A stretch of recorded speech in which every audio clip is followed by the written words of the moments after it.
Chers téléspectateurs, bonsoir. Heureux de vous joindre dans le cadre de ce nouveau numéro de votre émission Zoom Sur. Ce soir, nous discuterons du bilan du gouvernement pour l'année 2024 et les perspectives pour l'année en cours 2025, bilan que le Premier ministre, son Excellence, M. Mokhtar Ould-Diaye, a présenté la semaine dernière devant l'Assemblée nationale, bilan qui a mis la lumière sur 5 axes prioritaires, à savoir la consolidation de l'État de droit et la modernisation de la gouvernance, la construction d'une économie performante et durable, le développement du capital humain en particulier chez les jeunes, le renforcement de l'unité nationale et l'intégration sociale et enfin la préservation de la sécurité et de la stabilité du pays. Pour cela, nous vous avons invité ce soir sur ce plateau 2 conseillers du Premier ministre, en l'occurrence Mme Hendoum Taïna, qui est conseiller du Premier ministre chargé des affaires politiques. Bonsoir. Merci d'avoir répondu à notre invitation. Merci à vous. Et M. Mohamed Lamine Hamadi, qui est conseiller chargé des affaires économiques et financières. Merci de répondre à notre invitation et bienvenue sur ce plateau. Avant de commencer, je vous propose de suivre un sujet présenté par notre confrère Bokar Baylaba qui fait le point sur la présentation par le Premier ministre du bilan du gouvernement devant l'Assemblée nationale.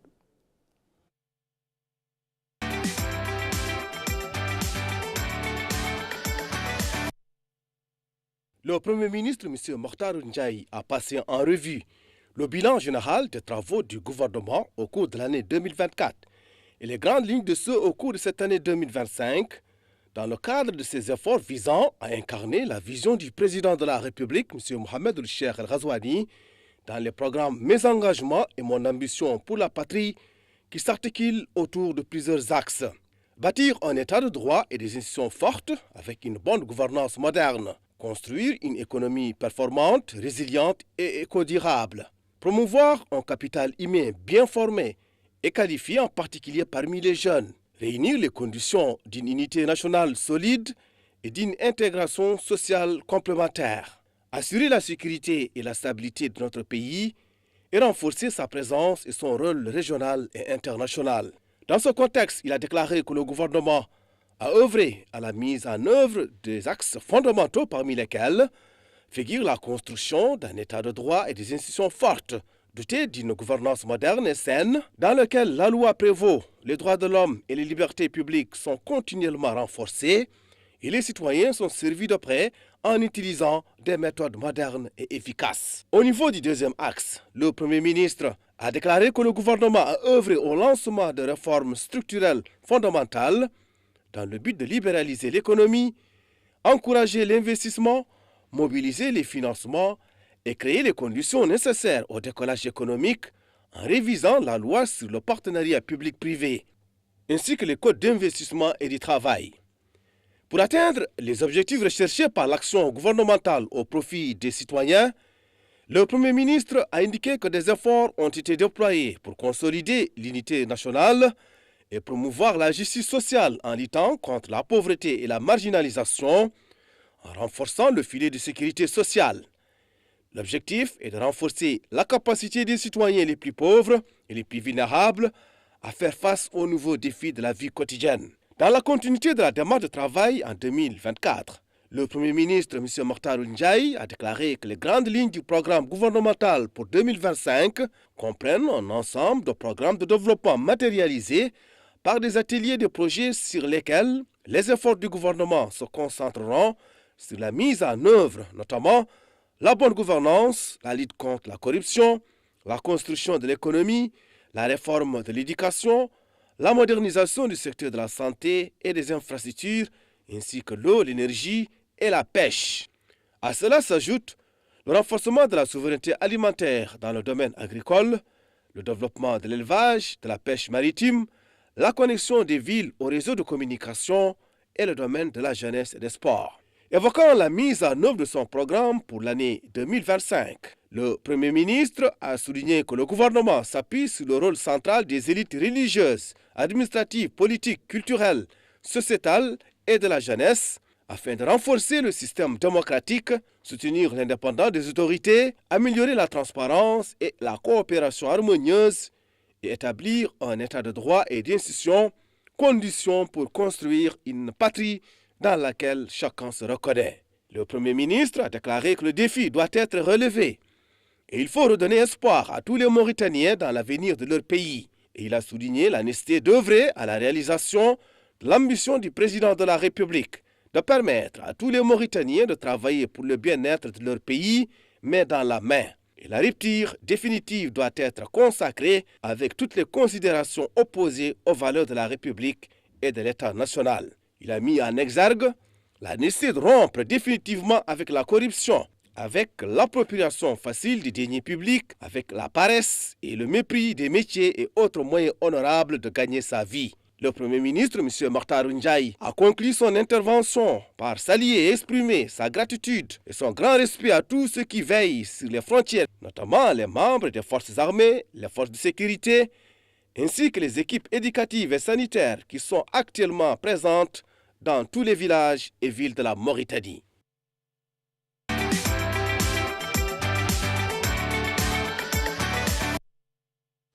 Encore une fois, merci pour avoir répondu à notre invitation. De prime abord, certains observateurs constatent que la nouveauté, c'est qu'à sa nomination, le Premier ministre s'était fixé des objectifs et un deadline pour la réalisation de ces objectifs. Quelle évaluation faites-vous de ce bilan? Merci beaucoup. Merci de cette occasion. Je crois que ce n'est pas plus une évaluation qu'une sorte de regard un peu détaché par rapport à la forme, parce qu'on va, pour cette première partie, rester sur la forme. Donc ce qui est sur la forme, c'est justement un changement dans l'approche et la méthodologie. Bien sûr, sur le fond, tout gouvernement fait son plan d'action en fonction d'un programme présidentiel, donc en l'occurrence, programme du président de la République. Ce sont les axes de ce programme qui font l'ossature et selon leur structure s'organisent l'ensemble des actions que le gouvernement va faire. Ce qui a probablement changé, ce n'est pas fondamentalement sur les références ou les référents auxquels on revient par rapport au contenu, mais c'est la manière de le présenter.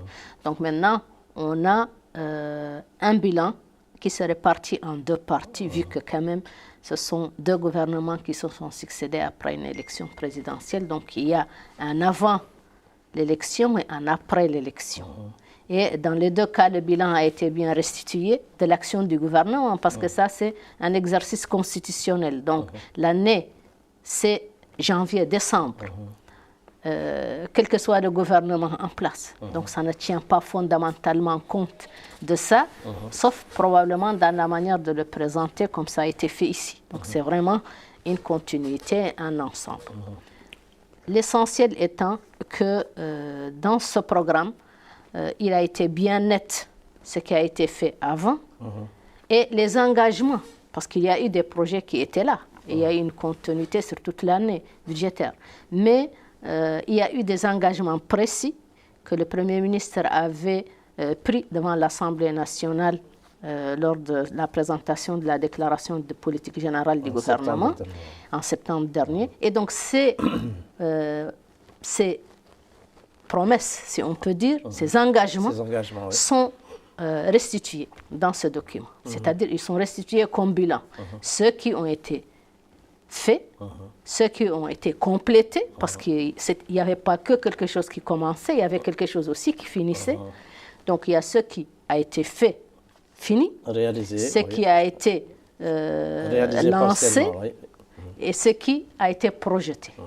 Et donc dans le bilan, on fait état de ça de manière méthodologique et bien distincte, de sorte que celui qui lit ou écoute voit la différence entre les différentes étapes. Et puis, il y a eu aussi les perspectives, c'est-à-dire ce que le gouvernement a planifié globalement par rapport aux 5 axes du programme du président de la République pour l'exercice 2025. Ce n'est pas quelque chose comme la politique générale qui est sur un mandat. Ça, c'est un exercice budgétaire. Janvier 2025, décembre 2025. Donc, sur une année budgétaire. Sur une année budgétaire. Donc, ce qui a été programmé, planifié au sein des différents secteurs et niveaux d'exécution des finances publiques. Donc ça, c'est globalement ce qui a été le plus marquant, ou bien ce qui est différent et qui peut peut-être paraître un peu nouveau par rapport aux gens. C'est justement ces engagements précis, ces délais précis et ce résultat aussi précis. Monsieur Hamdoumi, si vous avez très bien, merci. Avant d'attaquer les axes, les 5 axes prioritaires. Merci beaucoup. Je crois qu'Endo a bien répondu à la question et a bien situé l'exercice dans son cadre global, aussi bien temporel qu'institutionnel. Si je dois compléter par un chiffre ou deux qui vous résume, vous aimez bien les chiffres, vous les journalistes, ça précise les choses. Je dirais que sur l'ensemble des engagements pris par le gouvernement devant le Parlement il y a 4-5 mois, sur le nombre d'activités, 90% ont été réalisés à 100%. Et sur les 10% qui restent, elles sont avancées là aussi à près de 80%. Ce qui fait en tout, devrait faire un taux consolidé plus proche de 100 que de 90, autour de 95% de réalisation. C'est un ratio de réalisation très honorable, même exceptionnel, surtout au regard de l'environnement dans lequel la réalisation s'est faite. Souvenez-vous de la période de l'hivernage, souvenez-vous de tout ce qui a suivi, des changements institutionnels, un nouveau gouvernement qui s'installe, des administrations qui bougent. Tout cela consomme du temps et crée des délais et des blocages. Malgré cela, ce taux peut résumer de façon honnête, le Premier ministre l'a rappelé et l'a détaillé devant le Parlement, le niveau de réalisation des engagements à partir donc du deuxième gouvernement de l'année. Sur l'année de façon globale, là aussi, le taux devrait être identique, même si les chiffres n'ont pas été faits de façon aussi précise pour des raisons de changement de méthodologie, comme l'a si bien expliqué Ndou. Mais vous avez sûrement en mémoire les progrès qui ont été réalisés ces derniers mois sur l'avancement des grands projets, ce qu'on appelle les grands projets, les projets structurels, qui ont très bien avancé et qui permettent maintenant à l'ensemble des activités du gouvernement d'avancer plutôt bien et qui était le talon faible de l'avancement de l'activité générale. Donc, de façon générale, sans parler d'évaluation naturellement, mais plutôt pour restituer et informer et donner des éléments de comparaison et d'appréciation à vos téléspectateurs, c'est un taux de réalisation des engagements proches de façon globale, de façon synthétique de 95%. 95%. Nous restons avec vous pour évoquer le premier axe, à savoir la gouvernance et l'état de droit, en vous posant la question: quels sont les principaux progrès réalisés en 2024 dans la consolidation de l'état de droit et des institutions dans notre pays? Très bien. Sur ce domaine, les réalisations ont été nombreuses et variées. Je commencerai par les plus récentes et celles peut-être les plus emblématiques en matière de bonne gouvernance économique et les avancées réalisées en matière de bonne gouvernance et de lutte contre la corruption. Vous savez que le gouvernement vient d'adopter 3 projets de loi extrêmement importants en la matière, qui visent à moderniser et à renforcer, à asseoir notre arsenal en matière de bonne gouvernance et de lutte contre la corruption. La loi de 2016 sur la lutte contre la corruption vient d'être actualisée, renforcée, pour la moderniser et pour l'informer du retour d'expérience sur une période d'à peu près 10 ans. Également, la loi sur la transparence financière de la vie publique, qui date de 2007 déjà, vient d'être reprise par le gouvernement, là aussi, pour nettoyer, pour dépoussiérer et pour moderniser, notamment en permettant l'élargissement de la déclaration de patrimoine à maintenant la déclaration du patrimoine et des intérêts. Il ne s'agit plus de déclarer seulement ses biens, mais de déclarer ses biens et ses intérêts, et d'introduire la lutte contre les conflits d'intérêts.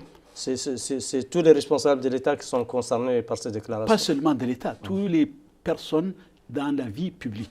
Et la vie publique ici est prise dans son sens large, c'est-à-dire naturellement les fonctionnaires, mais aussi les responsables politiques, même les ONG, les organisations socio-professionnelles qui reçoivent du financement public devront désormais déclarer leurs biens et leurs intérêts, tout cela pour éviter tout conflit d'intérêts, pour renforcer. Enfin, la troisième loi, la plus importante, la plus nouvelle, c'est une loi nouvelle créant une nouvelle autorité nationale indépendante de lutte contre la corruption. Ça, c'est vraiment l'innovation principale qui se chargera donc de certaines des attributions de l'ancienne commission de transparence de la vie publique, mais qui se chargera surtout de la coordination de l'ensemble des acteurs publics et privés en la matière, qui se chargera de la prévention, pour laquelle il n'y avait pas d'outils et d'instruments. Et donc là, c'est vraiment des innovations importantes. Si on veut parler de la gouvernance de façon générale, je peux aussi, et je pense que Hindou le détaillera mieux que moi,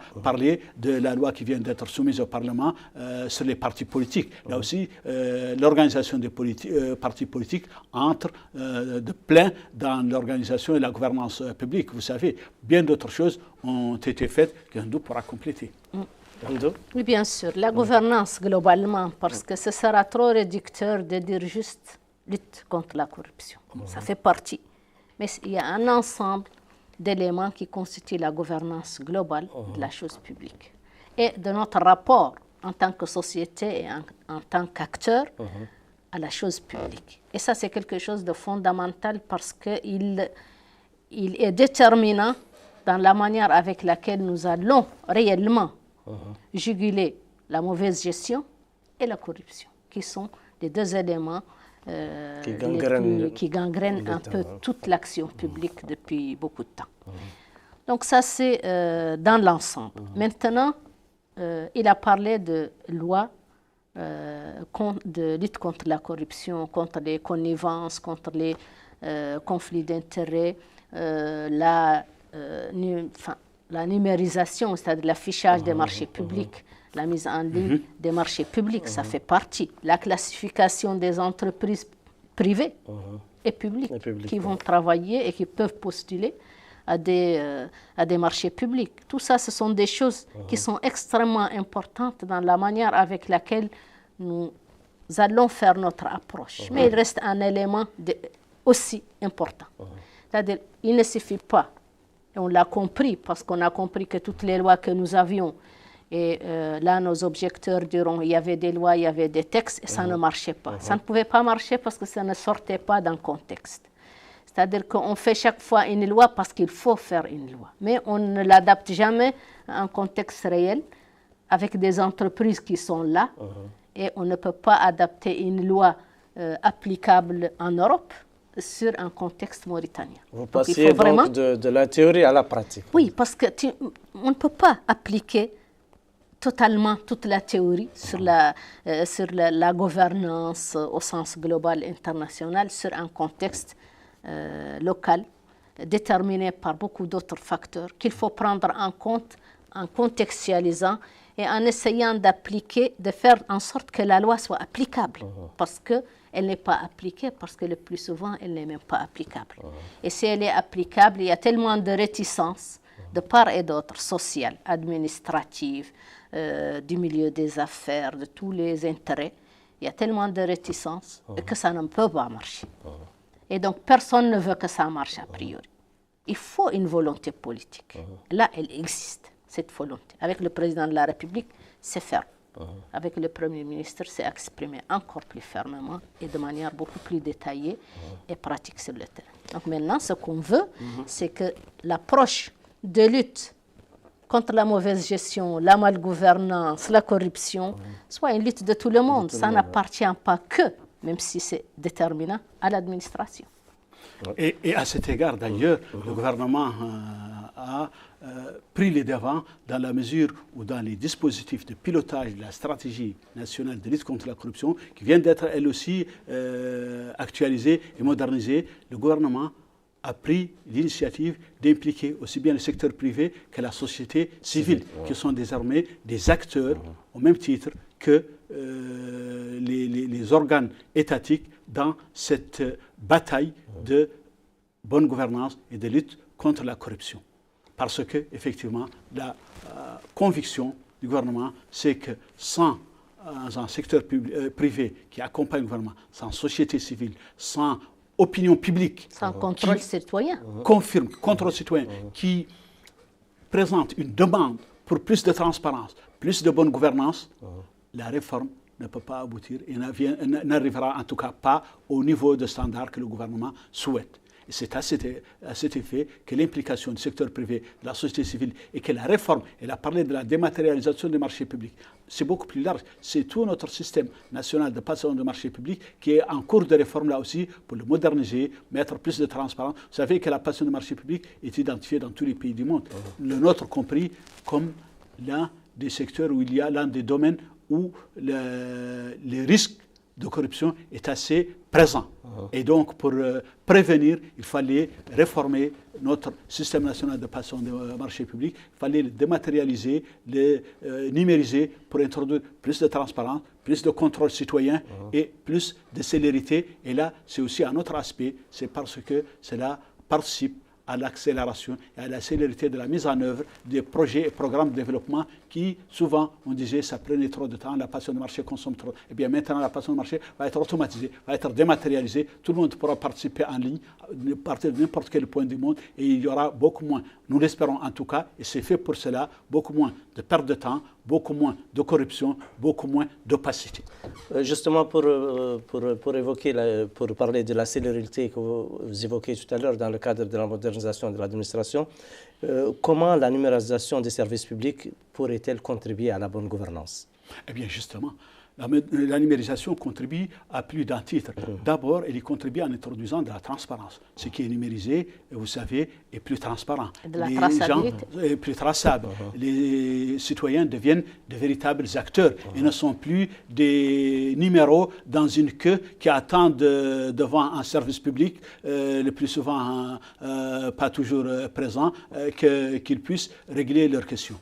Donc, ça introduit plus de transparence. Mais ça introduit aussi plus de performance, plus d'efficacité. Mais en même temps, cela, en distribuant le traitement des process administratifs, cela allège le travail, introduit plus de transparence et donc et plus de performance et plus, encore une fois, de bonne gouvernance. Donc, à travers ces deux aspects. Oui, ça c'est un élément important du point de vue technique. Je dirais que du point de vue social, il est déterminant que la personne qui ne peut jamais, dans notre contexte social, sortir de son contexte culturel ou de son environnement, que la personne ne soit plus déterminante à 100% dans la marche du processus. Parce que ce que nous avons fait dans le mandat précédent, il y avait un programme qui avait été lancé qui s'appelait Khidmati. On l'a repris maintenant avec plus d'expérience parce qu'on a déjà fait l'expérience. Khidmati. On a fait la première expérience, c'est-à-dire que l'administration doit mettre en place une sorte de guichet unique où il y a un service qui permet aux citoyens de venir à un seul point, de poser son problème, de répondre aux exigences pour la résolution de ce service ou l'accès à ce service et revenir dans un délai déterminé pour récupérer la réponse ou le document. On s'est rendu compte que les réticences de l'administration, ou sa carence, ou sa désorganisation, ou appelez-le comme vous voulez, n'avaient pas accepté ça. Et donc, je crois que le cadre numérique nous impose, parce que nous sommes quasiment structurellement réfractaires à l'ordre. Le cadre numérique nous impose la logique et nous impose la succession du processus. Et nous sommes obligés de nous y intégrer. Et je pense que c'est un apprentissage utile pour notre administration, pour nos citoyens et pour les services publics. C'est une aubaine que le numérique puisse nous résoudre les problèmes que nous n'avons pas pu résoudre avec une administration classique. Et ça réduit toutes les lenteurs de la bureaucratie, parce que maintenant, avec par exemple, je vais donner l'exemple le plus simple et le plus connu des citoyens, la plateforme Aïn. C'est une plateforme où les gens portent leurs plaintes sur un manquement au service public, tout simplement. un service qui doit être rendu, un papier qui doit être donné, un document qu'on doit avoir, une réponse qu'on n'arrive pas à avoir au niveau de l'administration. Ça a créé un réel mouvement au sein des administrations centrales et une interactivité avec le citoyen, et on lui donne la réponse et on l'appelle pour savoir si on n'arrive pas à situer vraiment, à comprendre la problématique. On l'appelle, il répond, il explique et on lui résout son problème s'il y a une solution, et s'il n'y a pas de solution, on lui explique pourquoi il n'a pas droit à ça et à quoi il a droit. Donc il y a de l'exercice citoyen aussi quelque part, et un peu d'instruction civique, et ça ne fait pas de mal parce que ça nous manque beaucoup. Et de l'amélioration de l'efficacité, de la performance de l'administration. De la discipline, parce que maintenant, de la discipline. Même dans le ces services, comportement la numérisation des services, et en particulier un dont elle vient de parler, met la pression sur l'administration, sur les services, et redonne du rôle et de la responsabilité à l'usager, qui devient en quelque sorte un acteur et un surveillant. Et l'administration, se sachant surveiller et se sachant attendu par tant d'acteurs et tant d'usagers, est obligé de s'améliorer, est obligé de suivre, parce que le citoyen est là, il sait que le citoyen regarde. Et d'ailleurs, depuis la création de ce service, il y a eu près de 4000 requêtes qui ont été reçues et qui ont été traitées à presque 90%. Beaucoup des choses seraient simples mais très importantes. Imaginez une ville comme Nouakchott, par exemple, où l'accès à l'eau et l'eau n'arrive pas partout, alors qu'il y a combien de nombre de tuyaux qui fuyaient dans les rues. Aujourd'hui, vous avez dû constater qu'il y en a beaucoup moins, parce que les gens maintenant peuvent communiquer, peuvent le dire, et cela fait, et c'est traité presque en temps réel. C'est le contrôle citoyen. Et ça n'est pas seulement ça, ça va beaucoup plus loin. Ce dont elle a parlé, la numérisation des marchés publics participe de cela. Le nombre de services qui ont été numérisés et qui sont en cours de numérisation se compte par dizaines.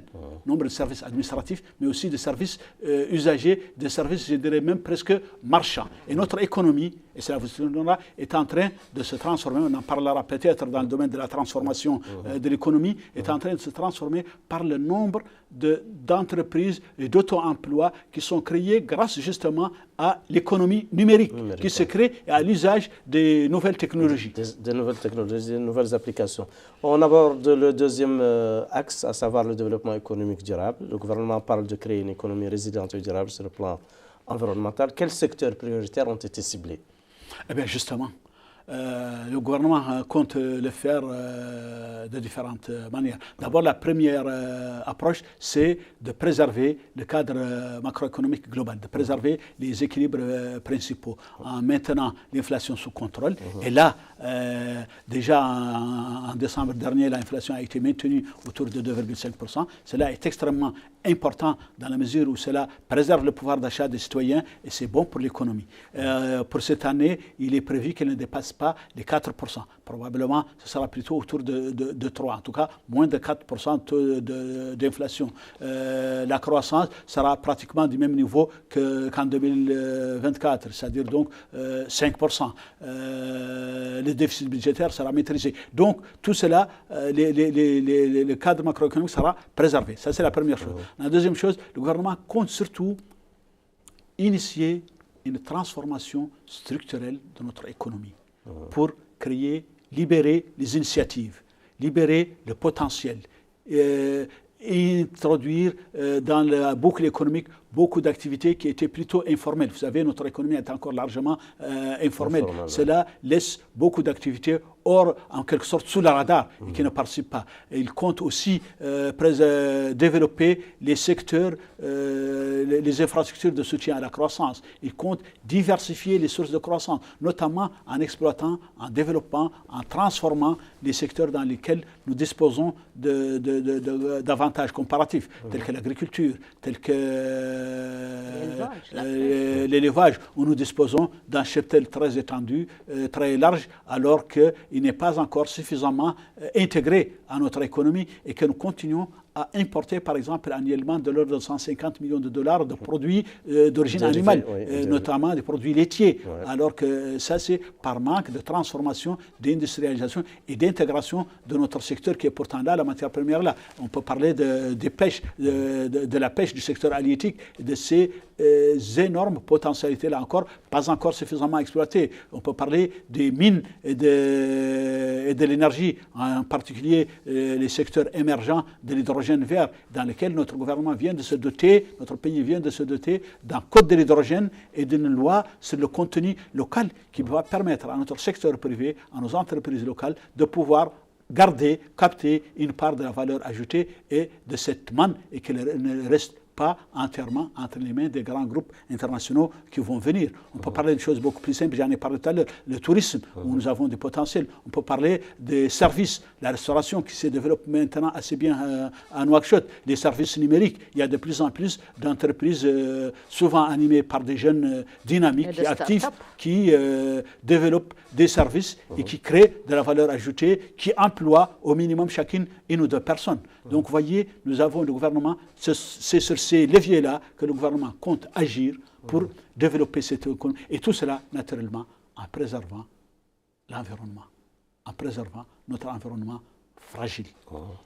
Ça, c'est important. Et en essayant là aussi d'en tirer profit et d'en tirer des sortes de, là aussi, de sources d'emploi. Et c'est ce qui est en train d'être fait sur le parcours de la Grande Muraille Verte, ou en tout cas son morceau dans notre pays, en développant à chaque fois de l'emploi local, des activités génératrices de revenus. Tout cela participe à cet exercice donc, de transformation de notre économie, de valorisation de nos secteurs productifs et de développement des infrastructures de soutien à la croissance. On va parler des routes, on va parler des ports, on va parler des projets, grands projets de voies ferrées. Tout cela est fait pour là aussi booster la croissance, créer des emplois. Et ça accompagne cette politique de diversification et de modernisation de notre économie.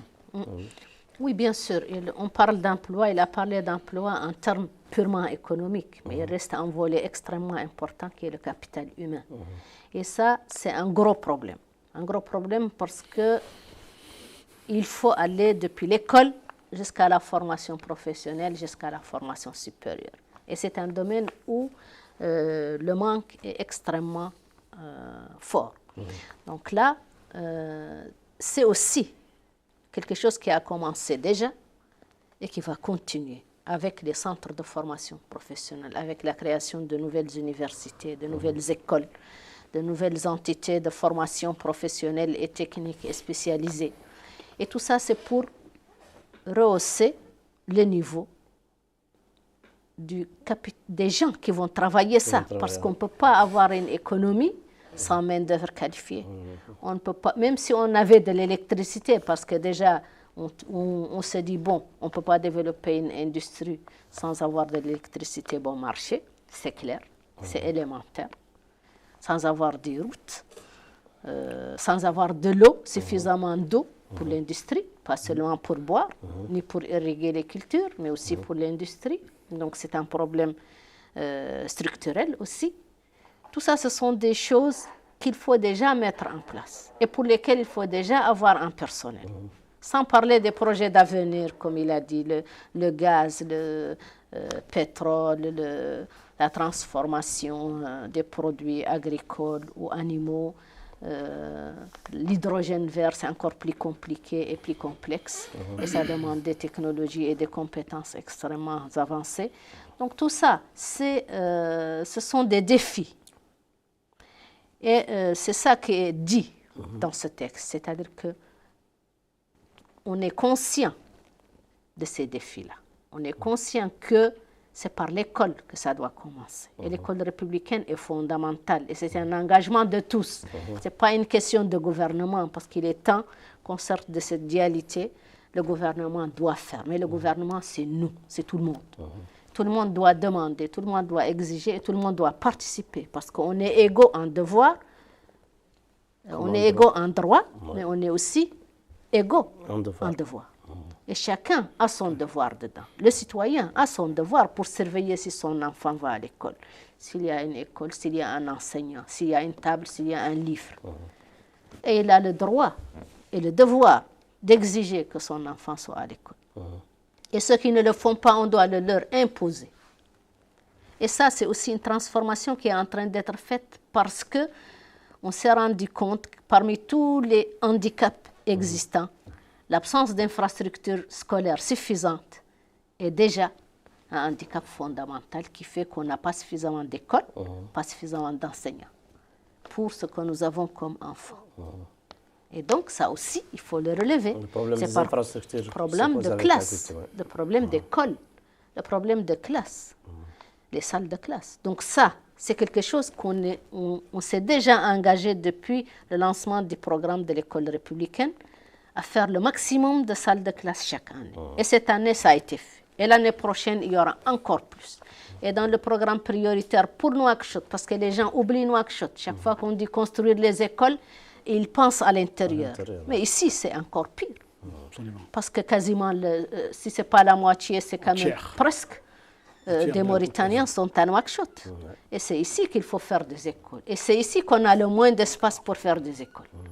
Et donc ça, c'est un défi majeur. Donc maintenant, dans le programme prioritaire pour le développement de Nouakchott, ça fait partie des fondamentaux de ce programme, en plus de la santé, en plus des routes, de l'électricité, de l'eau, c'est-à-dire de tous les services de base qui sont un droit fondamental pour chaque citoyen.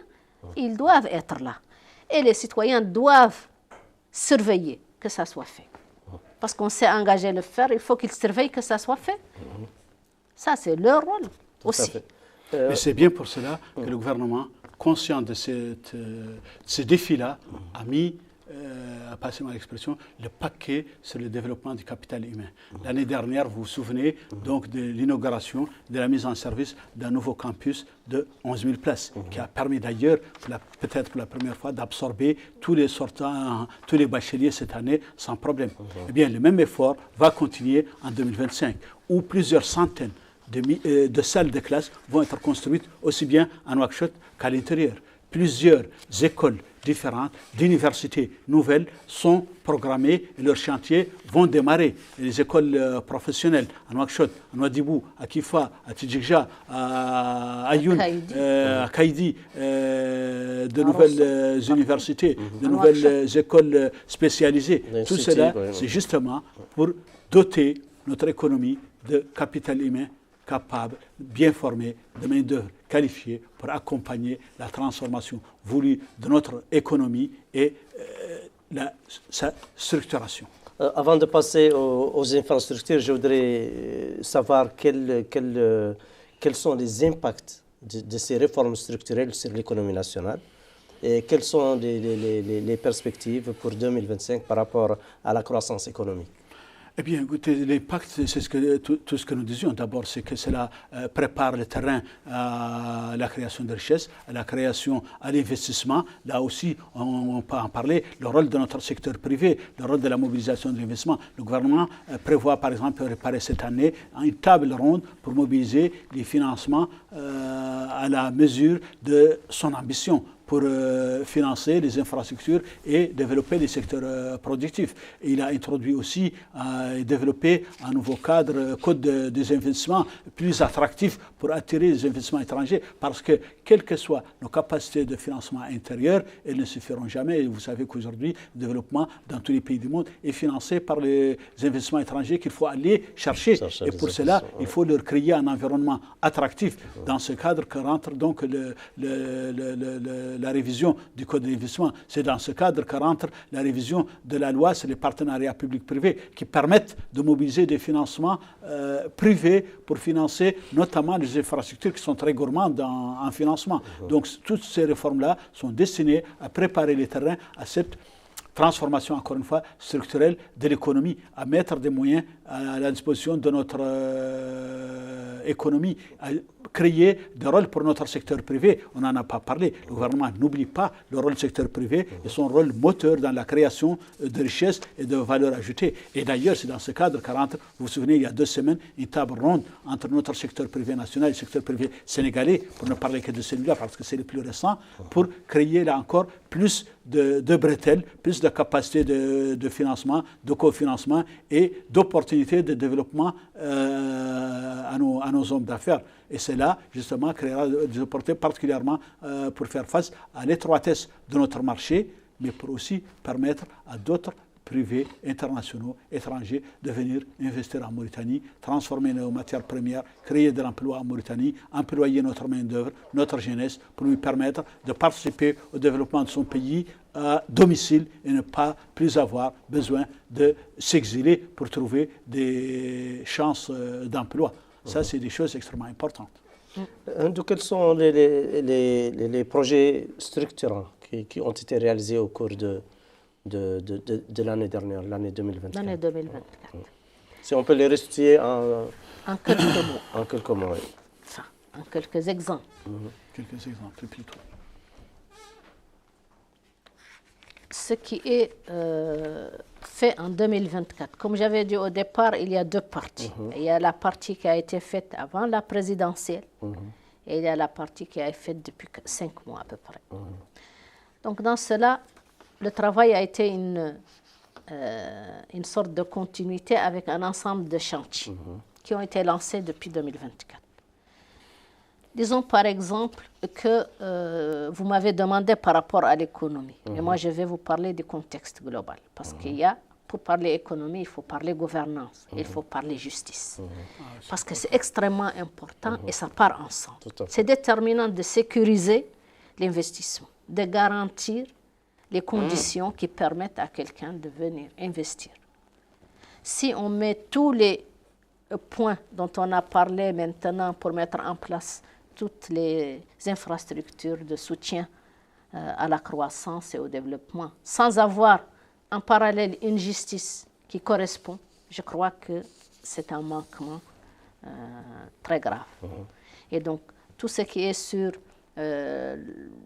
les états généraux de la justice, la feuille de route, ou je ne sais pas comment elle s'appelle exactement, qui est pour réformer la justice, c'est extrêmement fondamental dans ce processus de développement. Et donc, c'est vraiment un élément extrêmement important. Au-delà de l'environnement politique positif, et qu'il y ait quand même vraiment une scène politique plus ou moins cohérente, avec, apaisée, mais surtout cohérente. Parce qu'il faut qu'on soit vraiment dans un environnement démocratique où il y a des gens qui gouvernent et des gens qui s'opposent et qui postulent à gouverner. Et c'est ça la démocratie, parce qu'il faut qu'il y ait une recherche d'alternance. Et cette alternance doit se faire de manière pacifique et évolutive dans une société normale. Donc dans ce cadre-là, il y a la consolidation de l'état de droit dans toutes ses dimensions. Tant dans sa dimension politique, de pérennité, de continuité et de stabilité, que dans sa dimension judiciaire, que dans sa dimension sociale. Parce que les filets sociaux sont déterminants pour la stabilité. Et ça fait partie aussi de tout ça. Parce que si on veut parler de développement économique, ce n'est pas une bulle, c'est dans un cadre social, avec une population qui est ce qu'elle est, avec un environnement qui est ce qu'il est, avec des contraintes qui sont ce qu'elles sont, humaines, climatiques, géographiques, géostratégiques. Tout ça, c'est un ensemble d'éléments qui doivent être pris en compte dans toute approche de vision globale de ce qu'on veut faire de notre économie, parce qu'elle n'est pas ex nihilo, quelque chose qui est à l'extérieur de l'ensemble. Donc tout l'environnement, tant au niveau de la sécurité qu'au niveau de la stabilité politique, qu'au niveau de la justice, qu'au niveau de la fiscalité, parce que c'est très important, probablement qu'il en parlera aussi, parce que la réforme fiscale aussi avance, parce qu'il faut, en normalisant l'économie entre guillemets, c'est-à-dire en sortant de plus en plus de l'informel, en numérisant et en utilisant le numérique pour que les gens sortent du cadre classique, parce que les gens, même dans l'économie informelle maintenant, utilisent les applications monétaires.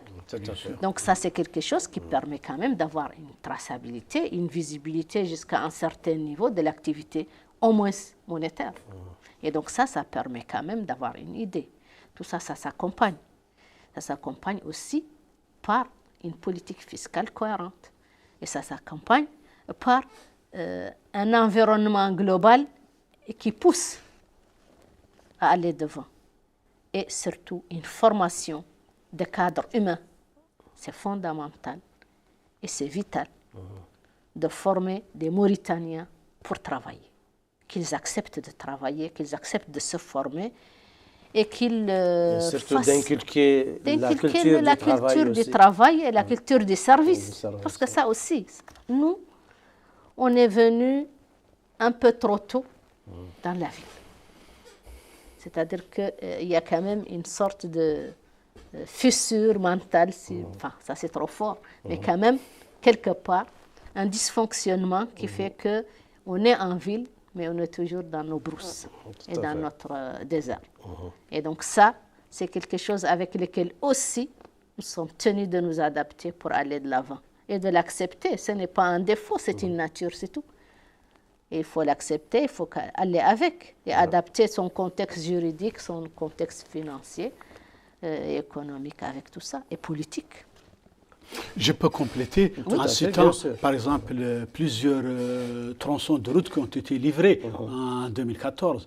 Des tronçons notamment de la route de l'Espoir, qui est l'artère principale du pays.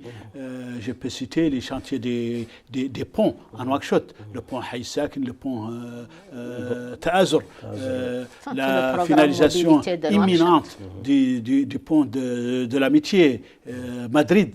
Je peux citer les travaux, les réalisations qui ont été faites en matière de barrages. Plusieurs barrages ont été construits et livrés. Plusieurs milliers d'hectares ont été aménagés. Nous y viendrons. Plusieurs, justement, hôpitaux ont été construits et des centres de santé.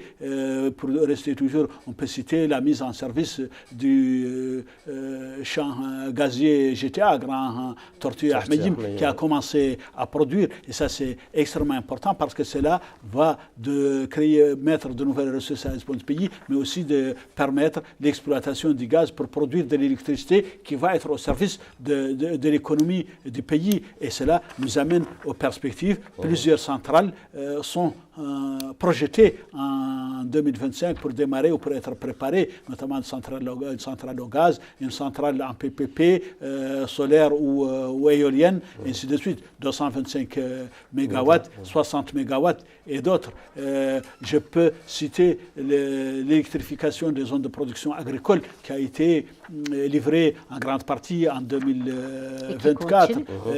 Les routes qui vont désenclaver le port de Ndiago, le port de Tanit, dont l'opérationnalisation continue à grands pas. Tout cela sont des chantiers physiques, des infrastructures qui ont été réalisées cette année. Beaucoup sont encore en cours et en préparation pour continuer, donc permettre le développement encore plus rapide et plus accéléré de notre économie. On ne s'est pas beaucoup appesanti sur la question de la cohésion sociale et de l'unité nationale. Je voudrais vous entendre sur cette thématique-là. Oui, c'est une thématique fondamentale et centrale pour le président de la République. Importante dans son programme, depuis son premier mandat et encore plus dans son deuxième mandat. Quand on parle de unité nationale, cohésion sociale, ce sont des termes plutôt vaseux. Mais ça contient quand même des éléments déterminants qui font qu'il y a réellement une grande précarité, beaucoup d'absence de services de base que l'État est en train de combler, beaucoup d'inégalités dans la répartition de la richesse. Il faut le réparer et c'est un objectif fondamental de cette politique. Il y a surtout des efforts qui ont été faits parce que ça, sortir une masse de la précarité dans un pays pauvre, c'est complexe et ça prend probablement beaucoup plus de temps que ce qu'on pourrait souhaiter. Mais entre-temps, il faudra quand même pouvoir agir sur les poches de pauvreté et rehausser le niveau de vie des plus démunis. Parce que quand on parle des plus démunis, c'est des gens qui doivent avoir accès quand même aux fondamentaux de la survie. C'est-à-dire pouvoir avoir des produits de base à bon prix, enfin à prix accessible. Bon prix dans un marché libre, c'est assez compliqué à déterminer parce que nous ne produisons pas et ça, il ne faut pas l'oublier. Ce qu'on consomme, on ne le produit pas. On amène les riz de l'extérieur, même si notre agriculture commence quand même à combler une bonne partie de notre consommation. On continue d'importer. On continue d'importer. On continue d'importer tout ce qu'on mange, à part peut-être la viande, sur laquelle on n'a pas vraiment d'approche de prix, je pense, assez bien évidente, parce que c'est totalement mauritanien. Le poisson, le riz, nous produisons quand même de plus en plus de ce qu'on mange.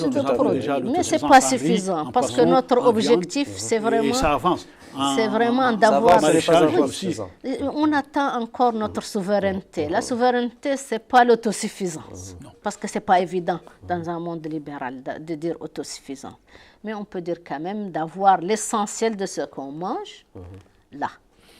Ça, c'est fondamental. On ne parle pas des produits de luxe, ni des produits manufacturés. Ça, c'est autre chose. On parle des produits de base. Rehausser le niveau de vie des citoyens, c'est d'abord stabiliser les prix des produits de base qui sont importés. Et donc, en fonction du prix auquel on le trouve sur le marché international, on va fixer. Donc, il y a maintenant une approche qui fait qu'avec les importateurs, le gouvernement a négocié des marges. Et donc, on fait une structure de prix qui change parce que le marché change, mais elle reste la même. C'est-à-dire on a une marge de bénéfice telle par rapport au prix de revient. Donc, vous avez un prix de revient tel avec toutes les charges, et après, il y a une marge répartie, le tiers pour le grossiste et les 2 tiers pour les autres. Je pense que ça doit être dans cet ordre-là. Et c'est avec ça que les gens ont calculé, et ça, c'est quelque chose qui revient aux citoyens, parce que ça revient sur son pouvoir d'achat. Si, pour les plus démunis du registre social, on donne des appuis monétaires mensuels, c'est aussi pour rehausser le niveau du pouvoir d'achat. Ça, c'est pour les gens qui viennent vraiment de loin. Donc, les gens qui sont dans le registre social. Et cette mission est confiée à Taazour. Confiée à Taazour, mais il y a d'autres missions aussi qui sont confiées au commissariat à la sécurité alimentaire, par exemple, qui donnent des distributions gratuites dans les situations d'urgence, dans les zones de précarité extrême, dans les régions où il y a vraiment l'extrême pauvreté. C'est des interventions ponctuelles, plus ou moins continues sur l'année, mais ponctuelles quand même sur beaucoup de places. Et donc ça fait partie de ce qui fait une action sur le pouvoir d'achat. C'est une action positive sur le pouvoir d'achat. C'est toujours en deçà de ce qui peut être voulu. Mais c'est déjà ça qui est disponible. Et c'est à travers le développement économique dont il parlait, à travers la formation professionnelle et la création de l'emploi, qu'on peut vraiment changer la tendance, c'est-à-dire sortir les gens réellement de la pauvreté et ne plus avoir besoin de ça. Le programme Temouine, par exemple, qui s'appelait le programme Emel dans les boutiques qui vendent. Maintenant, la restructuration se fait de manière à ce qu'on puisse savoir qui en profite effectivement avec des cartes. Ce n'est plus le boutiquier qui a un produit qu'il vend ou qu'il ne vend pas, ou qu'il prend pour lui-même ou qu'il vend ailleurs, mais c'est un monsieur ou une dame du registre social qui a une carte de pension. Elle va acheter et se rembourser un peu comme l'assurance maladie, en quelque sorte. Ça, c'est un volet important de l'action du gouvernement. C'est le volet protection sociale. Et là, le gouvernement, vous avez parlé de Taazour, le gouvernement dispose de plusieurs bras opérationnels qui sont tous à l'œuvre pour mettre en œuvre la politique de protection sociale du gouvernement, qui est très étendue et qui agit sur plusieurs niveaux. Déjà, elle vient de vous l'expliquer, ça permet d'abord de mettre des ressources monétaires à la disposition des tranches les plus vulnérables. C'est ce qu'on appelle les programmes de cash transfert et qui sont opérationnels. La couche au-dessus, la classe au-dessus est servie par d'autres programmes qui mettent à disposition les produits de première nécessité à prix subventionné, avec des subventions qui vont de 30 à 60% du prix de revient.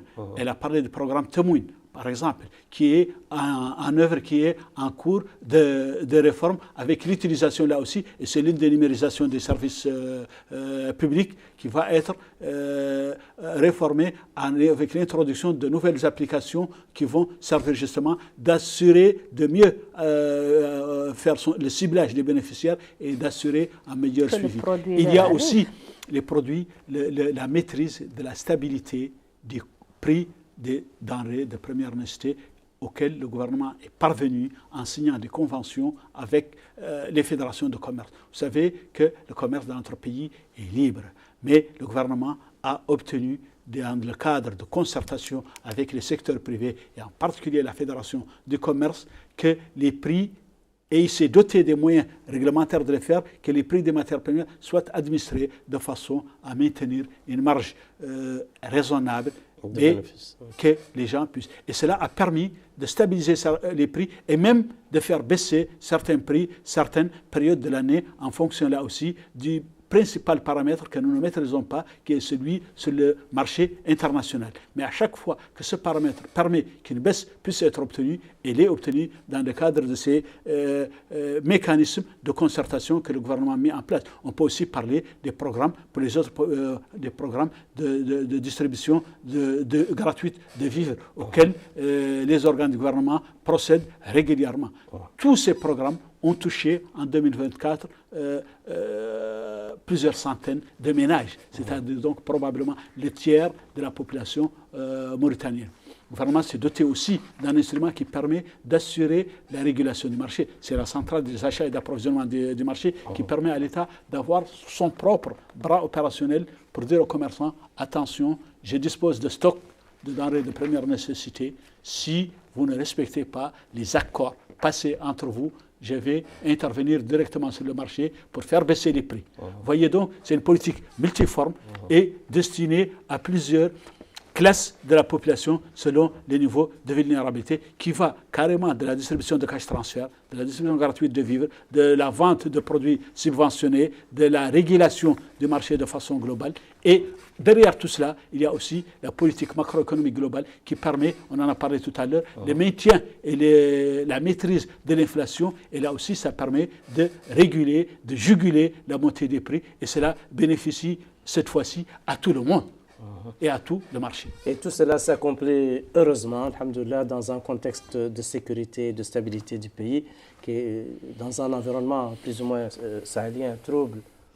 Tout à fait. Ce qui m'amène à vous écouter sur le plan de la sécurité, sur le plan de la stabilité, et aussi sur le plan du dialogue prévu, dialogue politique prévu en 2025. La Mauritanie, depuis quelque temps, a déjà amorcé une politique intégrée de lutte contre le terrorisme et une approche spécifique qui a donné un fruit et qui est cité partout, un modèle développable et adaptable en fonction des contextes, mais c'est un modèle qui a donné son fruit. C'est-à-dire que toute l'approche sécuritaire est accompagnée aussi par une approche de développement, une approche de dialogue. Et ça a continué et ça continue.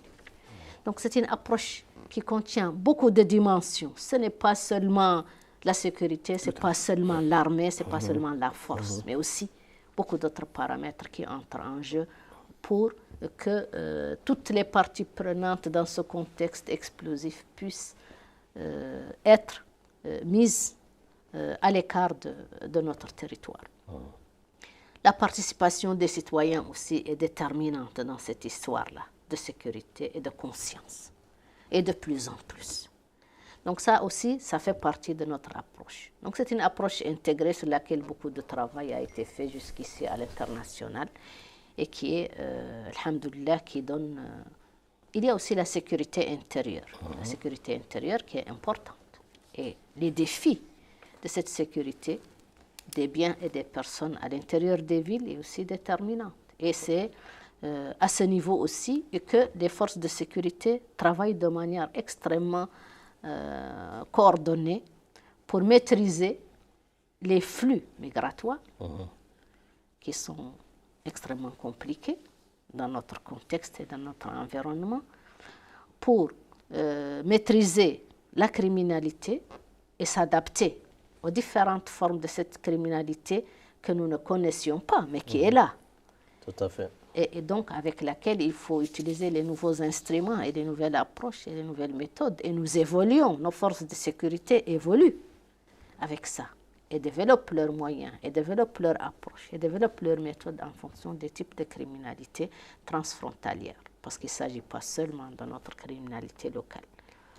Donc, tout ça, évolue et s'équipe et se forme mieux, s'équipe mieux. Vous avez vu récemment les équipements et les moyens dont nos forces armées de sécurité se sont dotées. Vous avez vu plus récemment tous les centres et les écoles et les académies des formations pour les maintenir à niveau, tous les exercices auxquels ils participent avec les autres partenaires. Tout cela participe du maintien d'un haut niveau de disponibilité et de professionnalisme, de performance de nos forces. Et c'est cela qui nous permet effectivement aujourd'hui à notre pays d'être cité en exemple de stabilité, de sécurité dans la zone par l'ensemble de nos partenaires, par nos voisins d'abord, qui nous reconnaissent, qui notre rôle d'élément stabilisateur, mais aussi les grands ensembles internationaux qui viennent nous voir de plus en plus, qui viennent prendre conseil et étudier notre expérience et notre parcours, et parce que nous avons une approche pluridimensionnelle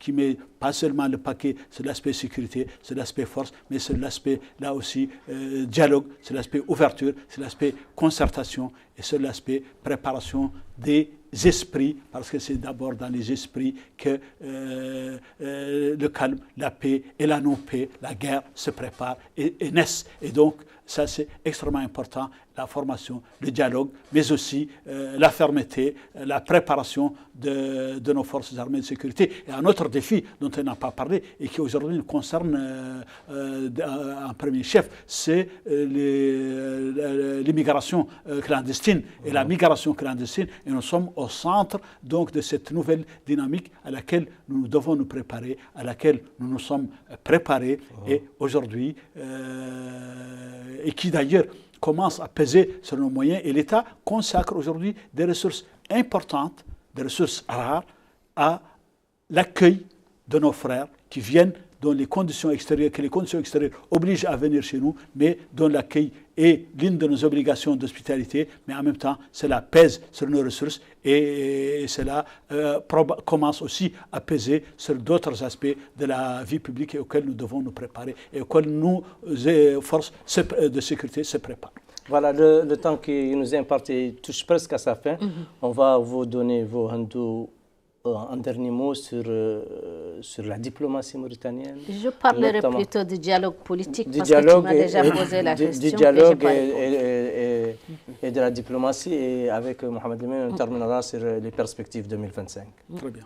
Donc pour le dialogue politique, c'était un engagement, c'est quelque chose que le président de la République a réitéré dans son discours du 28 novembre dernier. C'est quelque chose aussi que les partis politiques attendaient, et c'est quelque chose qui, malgré le fait qu'il y a toujours concertation permanente, tant entre le président et les partis politiques, le président de la République et les partis politiques, entre le Premier ministre et les partis politiques, entre les partis politiques eux-mêmes et le ministère de l'Intérieur qui s'occupe de cette question au niveau du gouvernement. Tout ça, c'est un ensemble de données qui font que ce dialogue-là va se tenir. Maintenant, ce sont les protagonistes de ce dialogue-là qui sont censés le mettre dans les formes et l'amener à proposer quelque chose pour résoudre les grandes questions nationales. Parce que nous, ce qui est proposé par le gouvernement déjà, parce qu'on ne peut pas continuer à attendre, c'est déjà de réglementer, de réviser, qui était une demande permanente des partis politiques, de réviser le cadre organisationnel des partis politiques. Donc il y a un projet de loi qui est présenté, qui sera discuté à l'Assemblée, qui est discuté au moment où nous parlons, à l'Assemblée. Donc, de toute façon, c'est parti chez eux, ça doit être discuté, ils vont l'amender certainement, ils vont en parler certainement, mais le plus important est que les partis politiques soient des structures capables de gérer et de créer une classe politique effective et qu'on sorte de l'informel politique. On a l'informel économique, mais on a aussi de l'informel politique. Et donc, il faut que ces partis soient aussi des structures, soient aussi organisés. On n'a pas encore fini avec les partis cartables. Enfin, parti cartable, c'est très péjoratif, mais en tout méchant, cas, ce n'est pas encore institutionnalisé. Il faut que les partis soient des institutions où il y a des organes qui changent, qui s'organisent, des gens qui postulent à avancer, des gens qui candidatent, des gens qui proposent, qu'il y ait un dialogue interne au sein de ces partis, que ça ne soit plus des partis de personnes, mais des partis de groupes, d'idées, d'échanges, de réflexions et de propositions. Et il est attendu d'eux, comme des élus, de pouvoir faire des propositions sur ce que le gouvernement fait. De dire non, ça ne doit pas être fait comme ça doit être fait comme ça. Tout le monde peut recevoir. Et le gouvernement est réceptif à toutes les propositions positives qui peuvent faire avancer quelque chose et sur lesquelles on se met d'accord. Tant par rapport à ça, l'organisation politique, que sur la gouvernance politique, que sur les processus électoraux, parce que jusqu'ici, tous les dialogues ont été faits en perspective de processus électoral et donc ça se résumait à l'élection. Oui. Et donc, on ne discute pas du reste. Et on reste dans le statu quo. Maintenant, on n'est pas en perspective d'une élection à court terme. Donc voilà, on va réfléchir à notre mode de gouvernance politique, à notre organisation et aux objectifs auxquels on veut arriver à travers cette gouvernance, tant par rapport aux grandes questions nationales que sont l'unité nationale, la diversité, comme l'a dit le président de la République, qui respecte les droits des gens, leur culture et leur diversité, mais aussi leur impose des devoirs dans l'égalité et dans la dignité de tous, dans la citoyenneté, dans un esprit républicain, l'unité nationale, la lutte contre les différentes formes de discrimination, qu'elles soient raciales, que ce soit l'esclavage, que ce soit toutes les atteintes aux droits humains, et aussi aux droits politiques, aux droits d'organisation, aux libertés d'expression, à la liberté d'expression et de la presse.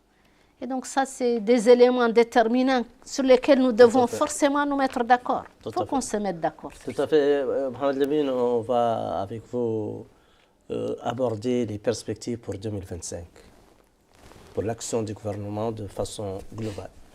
Très bien. De façon globale, l'action du gouvernement en 2025, j'en ai dit un mot tout à l'heure, est inspirée d'abord par, il faut le dire, mettre les choses dans leur cadre, de mise en œuvre du programme du président de la République, Mon ambition pour la patrie. Et c'est exactement la déclinaison opérationnelle de ce programme que le gouvernement a transformé en son programme. Donc, ces perspectives 2025, c'est pour commencer cette mise en œuvre, parce que naturellement, la mise en œuvre de ce programme se déroule sur tout le mandat.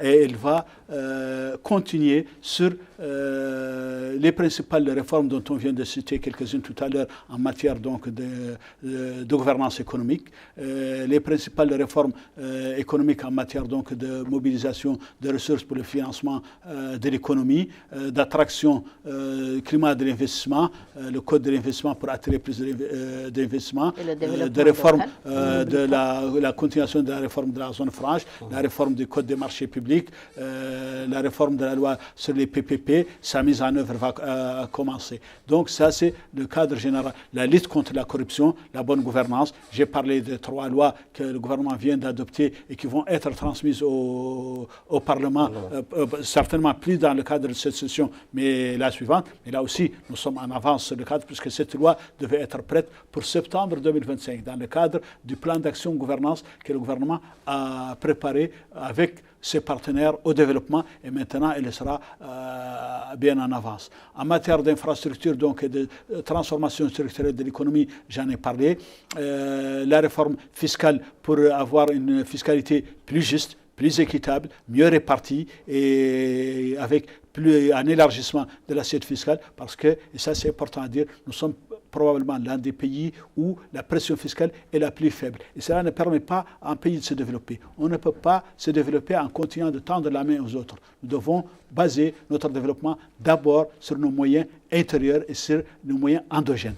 C'est ça qui le permet. Donc les orientations politiques, c'est ça. Maintenant, en matière d'infrastructure, vous attendez seulement à ça. Il y a des dizaines de routes qui sont prévues, d'infrastructures de tout genre. En tout, pour résumer, je vais regarder votre montre, en tout, c'est plus de 300 engagements. La nouveauté cette année, c'est que ces engagements sont chiffrés, sont précis en nombre, en qualité, en délai de livraison. Et le gouvernement a déjà pris rendez-vous avec le Parlement pour venir devant le Parlement rendre compte avec la même précision, avec la même rigueur avec laquelle il vient de rendre compte de ce qu'il a réalisé en 2024. Ce sera fait. Donc ce sont 300 engagements, les perspectives, en gros, si on peut les résumer, c'est 300 engagements que le gouvernement a identifiés avec précision en termes aussi bien de réformes, de politique, d'institutionnels, mais aussi d'infrastructures, de routes, d'usines, de ports. Je peux parler de la modernisation du port de l'Amitié, du port autonome de Nouadhibou, la finalisation de l'opération du port de Ndiago,